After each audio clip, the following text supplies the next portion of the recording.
ముఖ్యమంత్రి నుంచి ప్రధానమంత్రి వరకు నరేంద్ర మోదీ రాజకీయ ప్రస్థానంపై శ్రీ పివిఎస్ రామకృష్ణారెడ్డి గారితో ప్రత్యేక పరిచయ కార్యక్రమాన్ని వింటారు.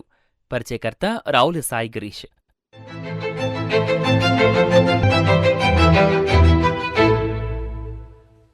శ్రోతలకు నమస్కారం. ఈనాటి మన ప్రత్యేక పరిచయ కార్యక్రమానికి స్వాగతం. భారతదేశ రాజకీయ చరిత్రలో ఒక విశిష్ట అధ్యయనాన్ని రాసుకుంటూ దేశానికి నిరంతర సేవలందిస్తూ ముందుకు సాగుతున్న నాయకుడు నరేంద్ర మోదీ గారు. ఈ దీర్ఘకాల సేవ వెనుక ఉన్న కీలక నిర్ణయాలు, దేశ అభివృద్ధిపై ఆయన చూపిన దృష్టి, ఇవన్నీ తెలుసుకోవడం ఎంతో అవసరం. ఈ నేపథ్యంలో ఈనాటి మన ప్రత్యేక పరిచయ కార్యక్రమంలో మనం నరేంద్ర మోదీ గారి దీర్ఘకాల సేవ, సాధించిన విజయాలు, ఎదురైన సవాళ్లు మరియు భారతదేశ భవిష్యత్ దశపై సమగ్రంగా వివరాలు అందించేందుకు ఈ రోజు మనతో పాటు ఉన్నారు శ్రీ పివిఎస్ రామకృష్ణారెడ్డి గారు. సార్తో మనం మాట్లాడి ఈ అంశానికి సంబంధించిన పూర్తి సమాచారాన్ని విందాం. సార్ నమస్కారం. సార్ నమస్కారం అండి. సార్, కార్యక్రమంలో ముందుగా మన దేశ ప్రధాని నరేంద్ర మోదీ గారు ఇటీవల బ్రేక్ చేసిన ప్రత్యేక రికార్డు గురించిన వివరాలు సార్. ఆల్ ఇండియా రేడియో ప్రేక్షక మహాశీలకు శ్రీ నరేంద్ర మోడీ గారు 8,931 రోజులు ప్రభుత్వ ఆఫీసులో పూర్తి చేసిన సందర్భంగా నిర్వహిస్తున్నటువంటి కార్యక్రమానికి నన్ను ముఖ్య అతిథిగా పిలిచినందుకు ఆకాశవాణి వారికి హృదయపూర్వక కృతజ్ఞతలు. ప్రధానంగా నరేంద్ర మోడీ గారు ఈ హిస్టారిక్ మైల్ స్టోన్ ను చేరినటువంటి తొలి భారతీయుడిగా మనం గుర్తించవచ్చు. ఎందుకంటే ఇప్పటి వరకు పబ్లిక్ ఆఫీసులో ఎన్నికైనటువంటి ముఖ్యమంత్రిగా గాని, ఎన్నికైనటువంటి ప్రధానమంత్రిగా గాని 8,930 రోజులు పూర్తి చేసినటువంటి సిక్కిం ముఖ్యమంత్రి పవన్ కుమార్ చామ్లింగ్ 8,930 రోజులు పూర్తి అయిపోయాయి. దాన్ని క్రాస్ చేసినటువంటి మన భారత ప్రధానమంత్రి మే 22, 2026 నాటికి 8,931 రోజులు పూర్తి చేసుకుని భారతదేశ ప్రధానమంత్రులు, భారతదేశ ముఖ్యమంత్రులలో ఒక ప్రధాన వ్యక్తిగా నిలిచారు. సో ఈయనకి మనము చాలా ఏం చెప్పొచ్చు అంటే చాలా మైల్ స్టోన్స్ ని ఎస్టాబ్లిష్ చేశారు. ఈయన కొన్ని స్పెసిఫిక్ రికార్డ్స్ ని ఎస్టాబ్లిష్ చేశారు. అందులో ప్రధానంగా మనం చెప్పుకోవాల్సింది ఏమిటంటే మన నరేంద్ర మోడీ గారు అక్టోబర్ 7, 2001 గుజరాత్ ముఖ్యమంత్రిగా ప్రమాణ స్వీకారం చేసి మే 21, 2014 వరకు 13 సంవత్సరాలు సుదీర్ఘకాలంగా లాంగెస్ట్ సీఎం ఆఫ్ గుజరాత్ గా పనిచేశారు. తరువాత జాతీయ రాజకీయాల్లోకి ప్రవేశించి మే 14వ ప్రధానమంత్రిగా మే 26, 2014 ఆయన ప్రమాణ స్వీకారం చేసి తొలి నాన్ కాంగ్రెస్ ముఖ్యమంత్రిగా మనము చెప్పవచ్చు. ఎందుకు నాన్ కాంగ్రెస్ ప్రధానమంత్రిగా చెప్తున్నామంటే మన ప్రధానమంత్రుల్లో కాంగ్రెస్ పార్టీలో జవహర్లాల్ నెహ్రూ, ఇందిరాగాంధీ వీరు 2 టర్మ్స్ పూర్తి చేసి 3వ టర్మ్ కూడా చేసినటువంటి వాళ్ళల్లో వారు ప్రథములుగా చెప్పవచ్చు. కానీ ఈ ప్రధానమంత్రి నరేంద్ర మోడీ గారు 2 పర్యాయాలు పూర్తి చేసి 3వ పర్యాయం కూడా ప్రధానమంత్రిగా ఎన్నిక కాబడటం అనేది ఒక పెద్ద విశేషంగా పేర్కొనవచ్చు. ఇది ఒక మైల్ స్టోన్. రెండవది ఏంటంటే ఈయన 3 జనరల్ ఎన్నికల్లో అప్రతిహతంగా భారతీయ జనతా పార్టీని అధికారంలోకి తీసుకొచ్చినటువంటి వ్యక్తిగా మనము గుర్తించవచ్చు. ఇక తర్వాత ఇందాక నేను చెప్పినట్లు first non Congress prime minister 2 పర్యాయాలు ఈయన కంటిన్యూస్ గా ప్రధానమంత్రి పదవిలో ఉండి 3వ పర్యాయం కూడా ప్రధానమంత్రి పదవి నిర్వహిస్తున్నటువంటి ఏకైక వ్యక్తిగా మనం చెప్పవచ్చు. ఇది ఈ 3 అంశాలను మనము ప్రధానంగా పేర్కొనవచ్చు. అలాగే ఈయన కొన్ని డిజిటల్ డొమైన్ లో కొన్ని రికార్డ్స్ స్థాపించాడు. అది మనము ఒక్కసారిగానే పరికించినట్లయితే జాతీయ స్థాయిలో కానీ ప్రపంచ స్థాయిలో కానీ భారతదేశం యొక్క విలువని ఈయన పెంపొందించడంలో అనేక అంశాలను మనం స్పృశించవచ్చు. అందులో ఒకటి ఏంటంటే ఈయనకి ఇప్పటి వరకు 30 మిలియన్ సబ్స్క్రైబర్స్ ఉన్నారు యూట్యూబ్ లో. ఇది రికార్డు. సో ప్రస్తుతము ప్రధానమంత్రిగా ఉంటూ గ్లోబల్ స్థాయిలో కూడా ఇంతమంది సబ్స్క్రిప్షన్ యూట్యూబ్ లో కలిగి ఉండటం అనేది చాలా అరుదైన సంఘటనగా పేర్కొనవచ్చు. అట్లాగే ఇన్స్టాగ్రామ్ లో దాదాపు 100 మిలియన్ ఫాలోవర్స్ ఉన్నారు ఈయనకి. ఈయన జాయిన్ అయింది 2014లో జాయిన్ అయ్యాడు ఇన్స్టాగ్రామ్ లో. అప్పటి నుంచి ఇప్పటిదాకా 100 మిలియన్ సబ్స్క్రైబర్స్ ని సొంతం చేసుకోగలిగారు. అలాగే సోషల్ మీడియాలో దాదాపు ఆల్మోస్ట్ 101 మిలియన్ ఫాలోవర్స్ ని కలిగి ఉన్నాడు. అలాగే ఎక్స్ లో ఒక 106.4 మిలియన్ సబ్స్క్రైబర్స్ ని కలిగి ఉండటం అనేది ఇస్ నాట్ ఏ జోక్. అలాగే ఇప్పటిదాకా ఈయనకు ప్రపంచ స్థాయిలో 27 ఇంటర్నేషనల్ ఆనర్స్ అండ్ రికగ్నిషన్స్ సంపాదించినటువంటి భారతీయ వ్యక్తిగా మనం ఈయన్ని గుర్తించవచ్చు. అలాగే ఈయనకి దాదాపు 2014 నుంచి 2026 వరకు వివిధ దేశాలలో ఉన్న 17 పార్లమెంట్లలో ప్రసంగించినటువంటి ఘనత కూడా మన నరేంద్ర మోడీ గారికి దక్కుతుంది. ఇవి స్థూలంగా ఈయన సాధించిన రికార్డులుగా పేర్కొనొచ్చండి. ఇది సార్, ఏదైతే మనకి ఈ మైలురాయి చేరుకోవడానికి నరేంద్ర మోదీ గారు మొత్తం ఎన్ని రోజులు పదవీ కాలంలో కొనసాగారంటారు? యా, ఆయన ఇప్పటి వరకు 8,931 రోజులు ఆయన పదవీ కాలంలో ఉన్నారు. అంటే ఏమిటంటే ఇక్కడ రెండు ఈయనకి కాంబినేషన్ ఏంటంటే ఇది ఒక స్పెసిఫిక్ ఇన్సిడెంట్, ఇంతవరకు ఎక్కడ జరగల. ఈయన గుజరాత్ ముఖ్యమంత్రిగా 13 సంవత్సరాలు, అలాగే మన భారత ప్రధానిగా 12 సంవత్సరాలు కలిసి 8,931 రోజులు పూర్తి చేసిన ఘనత మన ప్రధానమంత్రి గారికి దక్కుతుంది. ఈ గతంలో జవహర్లాల్ నెహ్రూ గారు కానీ, లేదా ఇందిరాగాంధీ గారు కానీ, లేదా వాజ్పేయి గారు కానీ ఈ విధమైనటువంటి రికార్డ్ ని ఎస్టాబ్లిష్ చేయలేకపోయారు. కావున ఇది ఒక మైల్ స్టోన్ అనడానికి ఒక గొప్ప ఉదాహరణ. రెండవది, ప్రధానమంత్రి పదవిలో ఉంటూ కూడా 2 పర్యాయాలు మరలా పార్టీని అధికారంలోకి తీసుకురావడం అనేది సాధారణమైన అంశం కాదు. అందువల్ల ఇది ఒక రికార్డ్ అని మనం మాత్రం పేర్కొనొచ్చు. సార్, దీర్ఘకాల పదవీ కాలానికి సంబంధించి మనం మాట్లాడితే కనుక కొన్ని మొదటిసారి ఫస్ట్ టైం చేసిన అటెంప్ట్స్ ఉంటాయి కదా సార్, వాటి గురించిన వివరాలు ఒక్కసారి తెలియపరుస్తారా? యా, ఇవి ప్రధానంగా ఏంటంటే ఈయన టెన్యూర్ ని మనం 2గా డివైడ్ చేయొచ్చండి. ఒకటి, ఒక గుజరాత్ ముఖ్యమంత్రిగా ఈయన చాలా ఉదావహమైన ప్రజామోదమైనటువంటి పరిపాలనా సంస్కరణలు ప్రవేశపెట్టి, ఆ గుజరాత్ లో ప్రవేశపెట్టినటువంటి పరిపాలనా సంస్కరణల ఆధారంగా గుజరాత్ మోడల్ అనేటటువంటి ఒక నినాదంతో భారతదేశ ఎన్నికలలో జాతీయ స్థాయిలో ఆయన కొన్ని ప్రధానమైన అంశాలను కూడా ప్రవేశపెట్టినట్టు మనం చూసాం ఆయన యొక్క సుదీర్ఘ రాజకీయ ప్రస్తావనలో. అందులో మనము ఒక రకంగా చెప్పుకోవాలంటే 2గా డివైడ్ చేయొచ్చు. ఒకటి ఏమిటంటే గుజరాత్ ముఖ్యమంత్రిగా 13 సంవత్సర కాలంలో ప్రవేశపెట్టినటువంటి ప్రధాన అంశాలు ఏమిటి, ఆ తర్వాత మరలా ప్రధానమంత్రిగా ఆయన ప్రమాణ స్వీకారం చేయటానికి దోహదపడిన మొదటి కార్యక్రమాలు ఏమిటనేది ఇప్పుడు నేను మీకు చెప్తాను. ఒక ముఖ్యమంత్రిగా ఆయన ప్రవేశపెట్టినటువంటి రిఫార్మ్స్ ని మనము Gujarat model or vibrant Gujarat అనేటటువంటి పేరుతోటి మనము ఆల్మోస్ట్ హిస్టారికల్ గా చెప్పుకోవచ్చు. అందులో ప్రధానమైనది ఏమిటంటే, ఒకటి వైబ్రెంట్ గుజరాత్ అనేటటువంటి ఒక స్కీమ్. ఈ స్కీమ్ ను ప్రధానంగా భారతదేశంలో ప్రవేశపెట్టినటువంటి ఘనత నరేంద్ర మోడీ గారికి దక్కుతుంది యాజ్ ఏ గుజరాత్ సీఎం గా. అంటే ఏమిటంటే, ఇన్వెస్ట్మెంట్ ప్రమోషన్ సమ్మిట్స్ స్టార్ట్ చేశాడు ఆయన. అది ఒకటి మొదటి ఫస్ట్ ఏంటంటే, ఈయన దాదాపు స్పెషల్ ఎకనామిక్ జోన్స్ అనేటటువంటి ఒక ప్రత్యేక ఆర్థిక మండళ్ల విధానాన్ని ప్రవేశపెట్టి సక్సెస్ఫుల్ గా విజయవంతంగా వాటిని అమలు చేయటం అనేది 2వ మైల్ స్టోన్ గా చెప్పుకోవచ్చు. ఇక మూడవది, ఈయన కాలంలో 2001 నుంచి 2007 వరకు గుజరాత్ సీఎం గా 9.6% అగ్రికల్చరల్ గ్రోత్ ని తీసుకురావటం అనేది ఇది మరొక మొదటి గుర్తింపుగా పేర్కొనొచ్చు. అలాగే ఈయన గుజరాత్ లో కాటన్ ఇండస్ట్రీని, వ్యవసాయ పరంగా కాటన్ భూమిని తీసుకొచ్చినటువంటి వ్యక్తిగా మనం చెప్పవచ్చు. ఇవి ఫస్ట్లుగా మనం పేర్కొనవచ్చు. అట్లాగే గవర్నెన్స్ అడ్మినిస్ట్రేటివ్ రిఫార్మ్స్ అంటే పరిపాలన సంస్కరణలను ఈయన తీసుకొచ్చాడు. అందులో ఒకటి ఏంటంటే ఈ గవర్నెన్స్. గుజరాత్ లో ఈ గవర్నెన్స్ అంటే దేశానికి రోల్ మోడల్. అలాగే ఐటీ. సో గుజరాత్ స్టేట్ జీస్వాన్ అనేటటువంటి దాన్ని మొదటగా ప్రవేశపెట్టాడు. జీస్వాన్ అంటే ఏంటంటే Gujarat state wide area network. ఇది మొదటిగా మనము ఐటీ రంగంలో పేర్కొనవచ్చు. అలాగే అడ్మినిస్ట్రేటివ్ ట్రాన్స్పరెన్సీ, పరిపాలన సౌలభ్యం కొరకు, పరిపాలన సాధికారత కోసం, పరిపాలనని ప్రత్యామ్నాయంగా ప్రజలందరికీ చూపెట్టేటటువంటి ఒక ట్రాన్స్పరెన్సీ విధానాన్ని ప్రవేశపెట్టాడు. అలాగే మరొక ముఖ్య సంఘటన ఏంటంటే, పరిపాలనలో ఈవినింగ్ కోర్ట్స్, సాయంత్రము కోర్టులు ప్రధానంగా పనిచేసే విధంగా ఈయన నిర్ణయాలు తీసుకున్నాడు. అలాగే మరొక ముఖ్యమైన సంఘటన అది నిర్మల్ గుజరాత్. సో నిర్మల్ గుజరాత్ అనేది కూడా ఈ రోజు మనకి స్వచ్ఛ భారత్ కి ఒక మూలంగా పేర్కొనవచ్చు.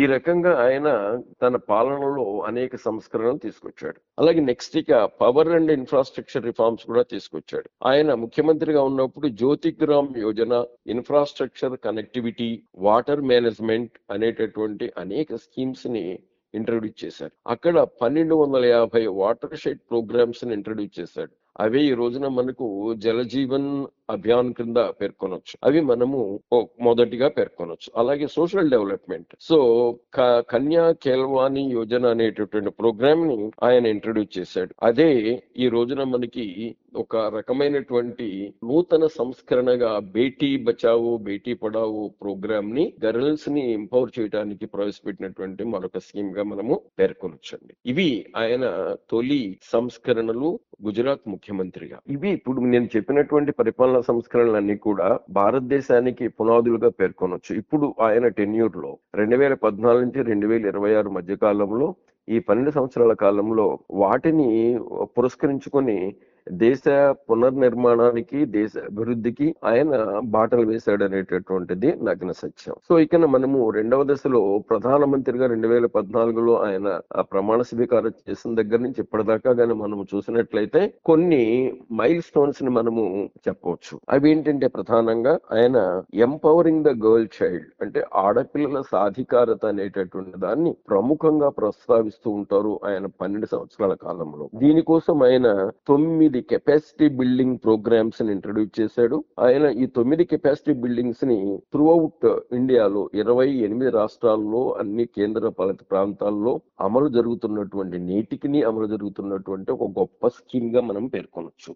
ఇక ఇదే మనకి గతంలో స్త్రీల యొక్క సాధికారత, గర్ల్ చైల్డ్ యొక్క సాధికారతని అభివృద్ధి పరచడానికి బేటీ బచావో బేటీ పడావో అనేటటువంటి పథకాన్ని జనవరి 22, 2015 ఆయన మొట్టమొదటిసారిగా పానిపట్ ప్రాంతంలో విలేజ్ లో ఆయన ప్రారంభించారు. ఇది ఒక మైల్ స్టోన్. అలాగే అతి ప్రధానమైనది ఏమిటంటే మనము జన్ధన్ యోజన లేదా జామ్ ట్రీటీ అని పేర్కొంటాం. ఈ జన్ధన్ యోజన ఏంటంటే జన్ధన్, ఆధార్, మొబైల్ ఈ మూడింటిని కలిపి జామ్ ట్రీటీ అని చెప్పేసి ఒక స్కీమ్ ని ఇంట్రడ్యూస్ చేశారు.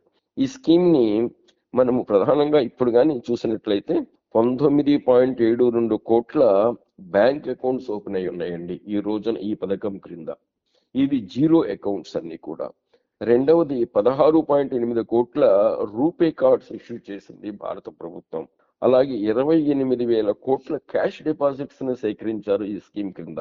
అలాగే 131 కోట్ల ఓవర్ డ్రాఫ్ట్ తోటి ఈ జామ్ ట్రీటీ అనేటటువంటిది, ఈ ట్రినిటీ అనేటటువంటిది, ఇది ఒక రకంగా చెప్పాలంటే ట్రీటీ కమ్ ట్రినిటీ. ఆ రకంగా ఆయన భారతదేశంలో జీరో అకౌంట్స్ ద్వారా పబ్లిక్ మొబిలైజేషన్ అంటే క్యాపిటల్ ఫార్మేషన్ చేయడానికి ఈయన చేసిన కృషి అనిర్వచనీయం. ఇది ఒక అంశం. ఇక మూడో అంశంగా చెప్పుకోవచ్చు ఏమిటి, సంసద్ ఆదర్శ్ గ్రామ్ యోజన అంటే ఏమిటి, గ్రామీణ అభివృద్ధికి, గ్రామాలను పరిపుష్టం చేయడానికి ఇది ఒక నూతన పథకంగా పేర్కొనొచ్చు. దీనిలో గతం ప్రభుత్వాలు చేపట్టినటువంటి 21 పథకాలని సింక్రొనైజ్ చేసి ఒక నూతన పంథాలో గ్రామీణ అభివృద్ధికి ఈయన తీసుకున్నటువంటి చర్యలు అద్వితీయం. ఈ నాలుగవది ఎంటర్ప్రెన్యూరల్ సిస్టమ్ బాగా డెవలప్ అయింది. ఈయన వచ్చిన తర్వాత భారతదేశము ఈజ్ ఆఫ్ డూయింగ్ బిజినెస్ లో చాలా ప్రముఖ స్థానాన్ని ఆక్యుపై చేస్తుంది. అలాగే ఈయన ఇంట్రడ్యూస్ చేసిన మేక్ ఇండియా ప్రోగ్రామ్, అలాగే లిబరలైజ్డ్ FDI రూల్స్.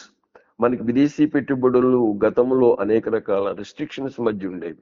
ఇప్పుడు వాటిని సరళీకృతం చేసి విదేశీ పెట్టుబడుల స్థాయిని పెంచినటువంటి ఘనత కూడా మన ప్రధానమంత్రికి దక్కుతుంది.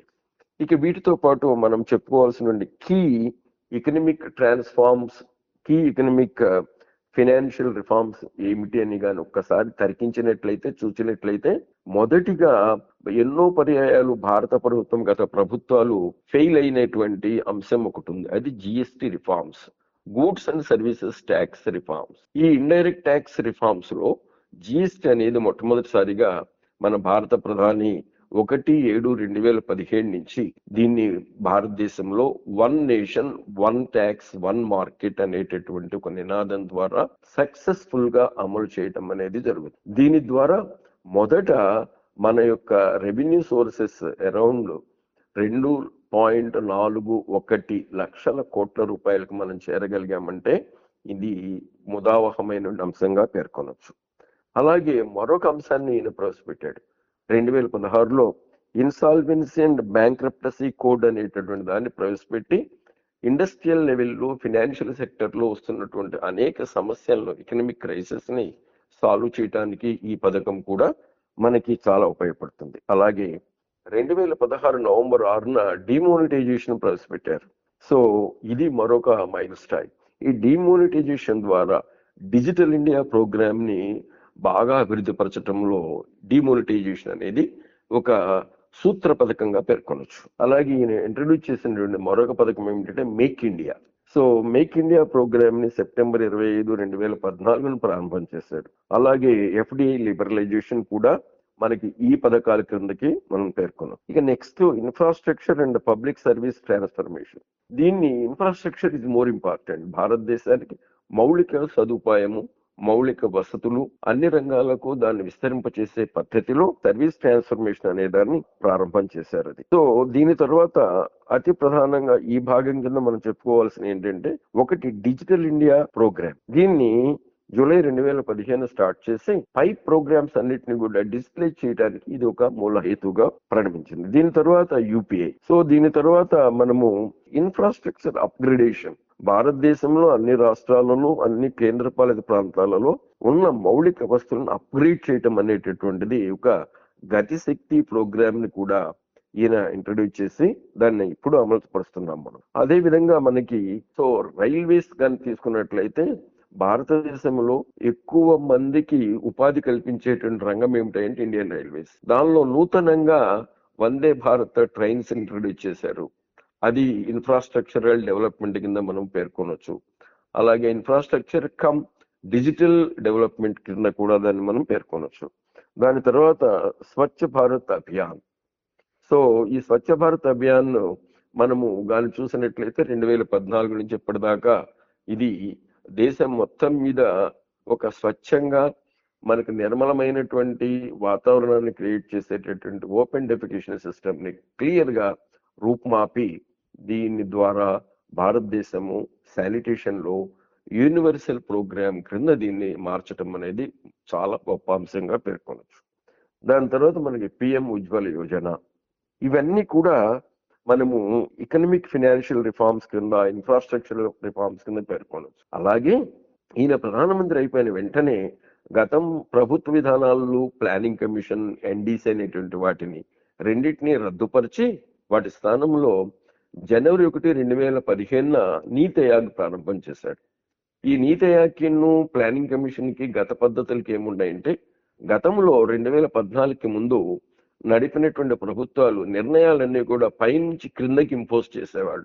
ఇప్పుడు ఈయన వచ్చిన తర్వాత నిర్ణయాలను పైనుంచి కిందకి ఇంపోజ్ చేయకుండా ఈ నీతి ఆయోగ్ ద్వారా ఒక థింక్ ట్యాంక్ అనేటటువంటి ఒక నూతన పద్ధతిని, అంటే నిర్ణయాలన్నీ కూడా ఫ్రమ్ బాటమ్ టు టాప్. ఇది వరకు నిర్ణయాలన్నీ టాప్ టు బాటమ్ ఉండేవి, అంటే కేంద్రం నుంచి రాష్ట్రాలకు దిగుమతి అయ్యేవి.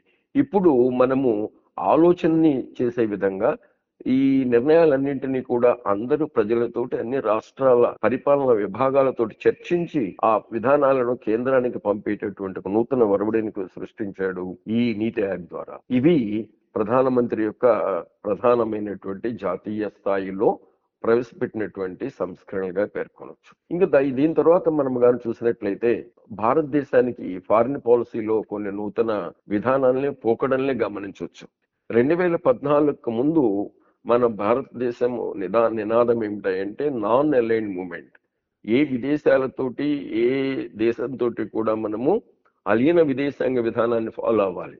కానీ ఇతను వచ్చిన తర్వాత అలీన విధానాన్ని ఎఫర్మేటివ్ మల్టీ డైమెన్షనల్ విధానంగా మార్చేశాడు. ఆ మల్టీ డైమెన్షనల్ విధానం ఏమిటంటే దీన్ని అదర్వైజ్ మల్టీ అలైన్మెంట్ సిస్టమ్ గా మనం పేర్కొనవచ్చు. అన్ని దేశాలతోటి స్ట్రాటజిక్ రిలేషన్స్ ని మెయింటైన్ చేయటం ఒక పద్ధతి. అలాగే రెండవది ప్రోయాక్టివ్ నైబర్హుడ్ ఎంగేజ్మెంట్, అంటే మన ఇరుప్రక్కల ఉన్నటువంటి 7 సార్క్ దేశాలతోటి సో ఫస్ట్ నైబర్హుడ్ పాలసీని క్రియేట్ చేశాడు. అలాగే పివి నరసింహారావు గారు ప్రవేశపెట్టినటువంటి లుక్ ఈస్ట్ పాలసీని యాక్ట్ ఈస్ట్ పాలసీగా మార్చి సో మొత్తము ఆసియా దేశంలో, సౌత్ ఏషియాలో అలాగే వెస్ట్ ఏషియాలో ఉన్నటువంటి దేశాలతో మనకి యాక్ట్ ఈస్ట్ పాలసీని ఒకటి క్రియేట్ చేయడం అనేది మరొక ముఖ్య అంశంగా పేర్కొన్నారు. ఇక రెండవది, ఈయన వచ్చిన తర్వాత భారతదేశము గ్లోబల్ సౌత్ వాయిస్ లీడర్ గా పేరొందింది. అలాగే ఈయన is called leader of the global south. భారతదేశము ప్రస్తుత కాలంలో గ్లోబల్ సౌత్ లీడర్ గా, అలాగే ప్రస్తుతం మన భారత ప్రధానమంత్రి leader of the global south గా పెరుగుతున్నాడు. ఆయన నేతృత్వంలో మనం 2047 నాటికి $30 ట్రిలియన్ ఎకానమీని ప్రపంచ దేశాలకు అందించాలి. అలాగే ఇప్పటికే మనము 4వ స్థానంలో ఉన్నటువంటి ఆర్థిక వ్యవస్థని 3వ స్థానంలోకి తీసుకొచ్చేసేసారు. 2030 నాటికి మోస్ట్ ప్రాబబ్లీ మనము $5 ట్రిలియన్ ఎకానమీలోకి రీచ్ అవుతాం. ఇది దేని వల్ల సాధ్యమైందంటే ఈయన దూరదృష్టి, అపారమైన అనుభవం. ఎందుకు అనుభవం చెప్తున్నానంటే 3 పర్యాయాలు ముఖ్యమంత్రిగా గుజరాత్ ని పరిపాలించి ఆ పరిపాలనా విధాన అనుభవాన్ని భారతదేశానికి అనుసంధానం చేయటంలో కృతకృత్యుడైనటువంటి భారత ప్రధానిగా మనం పేర్కొన్నాం. ఇక దీని తర్వాత మనకి డయాస్పోరా. సో డయాస్పోరా అంటే మన భారతీయులు విదేశాల్లో నివసించినటువంటి వాళ్ళ ద్వారా కూడా పెట్టుబడులు, మనం కల్చరల్ డిప్లొమసీ వివిధ దేశాలతో ఎలా డెవలప్ చేసుకోవాలనేటటువంటి ఒక అంశాన్ని కూడా మనం పేర్కొనవచ్చు. దీనికి ఇందిరాగాంధీ, అలాగే భారత అటల్ బిహారీ వాజ్పేయి వీళ్ళంతా కూడా ప్రాంప్ట్ చేసినటువంటి విధానాన్ని కంటిన్యూ చేయటం అనేది మరొక ముఖ్యమైన అంశం. దాని తర్వాత ప్రధానంగా చైనాతో మనకున్న సెక్యూరిటీ బ్యాలెన్స్ ని క్రియేట్ చేయటంలో భారత ప్రధానిగా ఈయన కూడా మనము గొప్ప వ్యక్తిగా మనం పేర్కొనవచ్చు. ఇవి భారత ప్రధానమంత్రిగా సాధించిన అంశాలు. ఇప్పుడు మనము ఈ ముఖ్యమంత్రిగా, గుజరాత్ ముఖ్యమంత్రిగా, భారతదేశ ప్రధానమంత్రిగా కొన్ని సిమిలారిటీస్ ని మనం పేర్కొనవచ్చు. అవే ఇప్పుడు మనము చెప్పుకోబోయేటటువంటి ప్రధాన అంశాలుగా మనము చూద్దామండి. ఒకటి ఏమిటంటే, ఈయన ముఖ్యమంత్రిగా గుజరాత్ ను పరిపాలిస్తున్న సమయంలో ప్రవేశపెట్టిన అంశాలు ఏ విధంగా జాతీయ స్థాయిలో టర్న్ అయ్యాయి. ఇప్పుడు మీరు అడిగినటువంటి ముఖ్య అంశాలని మనము ప్రస్తావిద్దామండి. ఒకటి ఏంటంటే, నిర్మల్ గుజరాత్ అనే పథకాన్ని భారతదేశ స్థాయిలో స్వచ్ఛ భారత్ మిషన్ గా మనము కన్వర్ట్ చేశాం. మనము ఇప్పుడు అనుభవిస్తున్నది అదే. సో ఇది ప్రధానంగా ఏమిటంటే, ఓపెన్ డెఫికేషన్ ని నిర్మూలించి యూనివర్సల్ శానిటేషన్ ఎస్టాబ్లిష్ చేయటంలో ఈ పథకము గొప్పగా సక్సెస్ అయిందని చెప్పవచ్చు. సో రెండవది జలమందిర్. జలమందిర్ అంటే ఏంటంటే, గుజరాత్ లో ఆయన ముఖ్యమంత్రిగా ఉన్నప్పుడు 1200 వాటర్ బాడీస్ ని గుజరాత్ లో ఎస్టాబ్లిష్ చేసి ఎన్నికలు నిర్వహించాడు. ఇప్పుడు అవి జాతీయ స్థాయిలో నేషనల్ మిషన్ అమృత్ సరోవర్ అనే పథకాన్ని ఆయన ఇంట్రడ్యూస్ చేశాడు 2022లో. ఇది మరొక పెద్ద అంశం. దీనివల్ల మనకి వాటర్ మేనేజ్మెంట్, ఇప్పుడు ప్రపంచం అంతా కూడా క్లైమేట్ చేంజ్ లో వాటర్ క్రైసిస్ ని ఎదుర్కొంటున్న సమయంలో ఆయన జలమందిర్ విజ్ఞానాన్ని పురస్కరించుకొని ఇప్పుడు మనకు ఈ వాటర్ సరోవర్ ప్రోగ్రామ్ ద్వారా, అమృత్ సరోవర్ ప్రోగ్రామ్ ద్వారా మనకు ఒక ఎన్లైటన్మెంట్ ని తీసుకొచ్చాడు. అది ఒక ప్రోగ్రామ్ గా చెప్పవచ్చు. అలాగే జియోస్పాటియల్ టెక్నాలజీని ఇన్ఫ్రాస్ట్రక్చర్ లో ఉపయోగించాడు. ఇప్పుడు మనము దాన్ని అందిపుచ్చుకొని ఇంకా అభివృద్ధి పరిచే విధంగా దీన్ని అమలు పరుస్తున్నాము. ఇప్పుడు ఇందులో గతిశక్తి యోజన కూడా ఈ ప్రోగ్రామ్ కింద మనము పేర్కొనవచ్చు.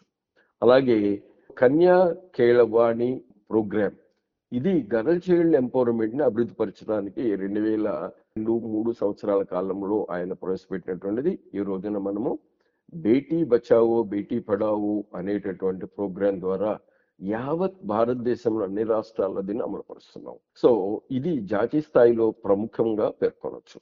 ఇక నెక్స్ట్ చిరంజీవి యోజన. ఈ చిరంజీవి యోజన అనేటువంటిది ఏమిటంటే హెల్త్ కేర్ ఇన్ గుజరాత్. దాన్ని ఇప్పుడు మనము అతి ప్రధానంగా చెప్పుకోవాల్సింది ఏమిటంటే, మన ఆత్మనిర్భర్ ప్రయోజన సిస్టమ్ క్రింద మన యూనివర్సల్ హెల్త్ ప్రోగ్రామ్ ని మనము దీని ద్వారా భారతదేశం మొత్తానికి అమలు చేసేటటువంటి అంశంగా పేర్కోవచ్చు. That is called Ayushman Bharat. ఈ ఆయుష్మాన్ భారత్ ని అభివృద్ధి పరచడానికి ఇది ఒక దోహదపడిందని చెప్పవచ్చు. అలాగే వైబ్రాంట్ గుజరాత్ అనేటటువంటి కాన్సెప్ట్ ని మనము మేక్ ఇండియాతో పోల్చవచ్చు. సో మేక్ ఇండియా ప్రోగ్రామ్ మనం చూసాం, ఇందాకనే చెప్పాం ఎలా ఎస్టాబ్లిష్ అయింది అనేది. ఇక నెక్స్ట్ మనము మన నదుల అనుసంధాన్ని, నదుల్ని పరిశుభ్రపరిచేటటువంటి ఒక పథకాన్ని ప్రవేశపెట్టాడు గుజరాత్ ముఖ్యమంత్రిగా ఉన్నప్పుడు. ఆ పథకం పేరే సబర్మతి రివర్ క్లీనింగ్ ప్రోగ్రామ్.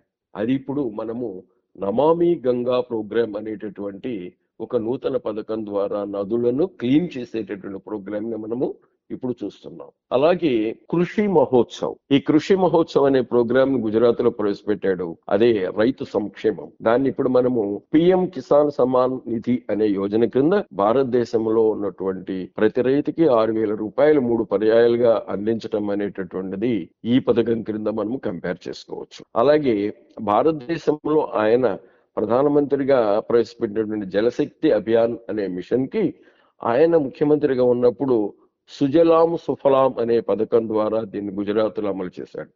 ఆ అనుభవంతో ఇప్పుడు మనము జలశక్తి అభియాన్ అనే ప్రోగ్రామ్ ని ఇంట్రడ్యూస్ చేశాం. ఇక నెక్స్ట్ మిషన్ కర్మయోగి అని ప్రారంభం చేశాడు ఆయన. ఇప్పుడు ఆ మిషన్ కర్మయోగి ఏమిటంటే గుజరాత్ లో ప్రవేశపెట్టినటువంటి e governance and digital administration ని ఇప్పుడు మనము మిషన్ కర్మయోగి పథకం క్రింద పరిపాలనా విభాగాలలో స్కిల్ డెవలప్మెంట్ లో అన్ని రంగాల్లో వీటిని మనము అమలు జరుపుతూ ఉన్నాం. ఇవి స్థూలంగా మన ప్రధానమంత్రిని ప్రపంచ దేశాలలో అగ్రగామి నాయకుడిగా, భారతదేశాన్ని అగ్రగామి రాజ్యంగా నిలపటంలో ప్రధానమంత్రి కృషి అనేటటువంటిది చాలా ముదావహం. సార్, కార్యక్రమంలో చివరిగా మనం మాట్లాడితే కనుక మన నరేంద్ర మోదీ గారు ఇతర నాయకులతో మనం పోలిస్తే కనుక ఆ యొక్క వ్యత్యాసం ఎలా ఉందంటారు? మన మొదటి ప్రధానమంత్రి ఆయన విజన్, ఆయన మిషన్ భారతదేశాన్ని ప్రపంచ స్థాయిలలో ఒక నాన్ అలైన్డ్ దేశంగా అప్పుడున్న పరిస్థితులకు అనుగుణంగా, మనకు అప్పుడున్న పరిస్థితులు ఏమిటంటే భారతదేశాన్ని ఒక శత్రువుగా ఉన్నటువంటి ఒకే ఒక అంశం కోల్డ్ వార్, అమెరికాకి అలాగే రష్యా మధ్య ఉన్న కోల్డ్ వార్ దృష్ట్యా అప్పుడు భారత ప్రధాని నాన్ అలైన్డ్ మూవ్మెంట్ ని తీసుకొచ్చి అగ్రదేశంగా దాదాపు ఇప్పుడు 120 దేశాలు ఈ నాన్ అలైన్డ్ మూవ్మెంట్ లో ఉన్నాయి. అప్పటి పరిస్థితులు ఆ విధమైనటువంటి అంశానికి దోహదపడితే ఇప్పుడు దాన్ని అందిపుచ్చుకున్నటువంటి మన ప్రధానమంత్రి ఇది ఎసెప్టివ్ మల్టీ అలైన్మెంట్. మనము కేవలము అంటిముట్టునట్టుగా విదేశాలతో ఉండకుండా మనము అన్ని దేశాలతో ఒక స్ట్రాటజిక్, ఒక వ్యూహ పద్ధతిలో మనము రిలేషన్స్ మెయింటైన్ చేయటం అనేటటువంటిది ప్రస్తుత ప్రధానమంత్రి తీసుకున్న ఒక అంశం. ఇక రెండవది నైబర్హుడ్ పాలసీ. గత ప్రధానమంత్రులందరూ కూడా నైబర్హుడ్ పాలసీలో కొంత వెనుకబడినప్పటికీ ఆ వెనుకబాటుతనాన్ని తీసివేసి మన భారత ప్రధానమంత్రి నరేంద్ర మోడీ గారు ఫస్ట్ నైబర్హుడ్ పాలసీ. సో మన చుట్టూ ఉన్నటువంటి లిటోరల్ కంట్రీస్ అంటారు. ఈ 7 కంట్రీస్ మన భారతదేశానికి వెన్నెముక లాంటివి. ఎందుకంటే మన యొక్క ట్రేడ్ ని, మన యొక్క కల్చర్ ని, మన యొక్క లాంగ్వేజ్ సిస్టమ్ ని, మన స్టెబిలిటీని అభివృద్ధి పరచడానికి ఈ 7 లిటోరల్ కంట్రీస్ తోటి మన ప్రధానమంత్రి ఫస్ట్ నైబర్హుడ్ పాలసీని క్రియేట్ చేసి దాని ద్వారా సత్సంబంధాలను నెలకొల్పుతున్నాం. ఇది రెండో అంశంగా పేర్కొన్నాం. ఇక మూడో అంశం ఏమిటంటే ఇందిరాగాంధీ ప్రవేశపెట్టినటువంటి అనేక పథకాలన్నీ కూడా అభివృద్ధి పదంలో వెళుతున్నప్పటికీ వాటిని మరలా రిఫార్మ్ చేసి ఆ పథకాల యొక్క ఆవశ్యకతను మరలా ఒక పునర్వ్యవస్థీకరించి ప్రస్తుత పరిస్థితులకు వాటిని అనుగుణంగా వాటిని అమలు చేయటంలో మన భారత ప్రధాని గొప్పగా నిర్మాణం చేసినట్టు చెప్పవచ్చు. అన్నింటికంటే ప్రధానంగా ఏమిటంటే గత ప్రధానుల కంటే కూడా ఈ ప్రధాని చేసినటువంటి మరొక ముఖ్యమైన అంశం శాస్త్ర సాంకేతిక రంగాలలో అభివృద్ధి, ఇస్రో అభివృద్ధి, అలాగే మన అగ్రికల్చరల్ డెవలప్మెంట్ ICR ని డెవలప్ చేయటం, అలాగే మన డిజిటల్ ఇండియా ప్రోగ్రామ్ క్రింద దాదాపు అన్ని డిపార్ట్మెంట్స్ అన్నిటిని కూడా అనుసంధానపరిచి మన శాస్త్ర సాంకేతిక అభివృద్ధిని చేయటం. రీసెంట్ గా మనం అందరం చూసాం. సో భారతదేశంలో AI సమ్మిట్ 2026. సో ప్రపంచ దేశాల నుంచి అనేక మంది శాస్త్రజ్ఞులు, అనేక మంది లీడర్స్, అనేక మంది ఈ SNT అప్లికేషన్స్ లో అభివృద్ధి సాధించిన దేశాల యొక్క నాయకులతో పాటు భారతదేశంలో మనము AI సమ్మిట్, ఇంపాక్ట్ సమ్మిట్ ని మనం నిర్వహించటం, తద్వారా మనము ప్రపంచ దేశాలకు ఒక గ్లోబల్ లీడర్ గా పెరగడానికి భారతదేశాన్ని ముందుకు తీసుకెళ్ళటం. అలాగే మనకు ఇంటర్నేషనల్ అలయన్స్ లు అన్నింటినీ కూడా భారత ప్రధాని చాలా ముదావంగా చెప్పుకోవచ్చు. అందుకనే భారత ప్రధానిగా ఆయన 12 సంవత్సరాల్లో 99 సార్లు విదేశాలు పర్యటించి 75 దేశాలను కవర్ చేశాడు. ఇది జవహర్లాల్ నెహ్రూ కూడా 3 సార్లు కంటిన్యూస్ గా ఉన్నటువంటి ప్రధానమంత్రి కూడా సాధ్యపడలా. ఆయన 43 విదేశీ పర్యటనలు చేసి 45 దేశాలను మాత్రమే కవర్ చేశాడు. కానీ మన భారత ప్రధాని 3 సార్లు కంటిన్యూ కాకముందే 99 విదేశీ పర్యటనలు, 75 దేశాలతోటి ఆయన సత్సంబంధాలు నెలకొల్పడం అనేది is not a joke. Sir, ఈనాటి కార్యక్రమంలో మీరు పాల్గొని ముఖ్యమంత్రి నుంచి ప్రధానమంత్రి వరకు నరేంద్ర మోదీ గారి రాజకీయ ప్రస్థానంపై మీరు పూర్తి సమాచారాన్ని మన ఆకాశవాణి శ్రోతలకు అందించినందుకు మీకు మరోసారి ధన్యవాదాలు sir. Thank you very much అండి. ఆకాశవాణి శ్రోతలకందరికీ ధన్యవాదాలు.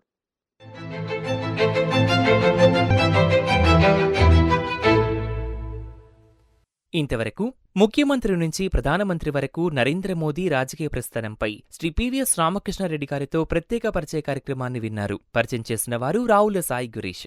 ఈ కార్యక్రమాన్ని మీరు మరలా వినాలనుకుంటే ఆకాశవాణి విజయవాడ ప్రాంతీయ వార్తా విభాగం యూట్యూబ్ ఛానల్ ఆకాశవాణి న్యూస్ విజయవాడలో వీక్షించగలరు. ఈ కార్యక్రమం ప్రాంతీయ వార్తా విభాగం ఆకాశవాణి విజయవాడ కేంద్ర సమర్పణ.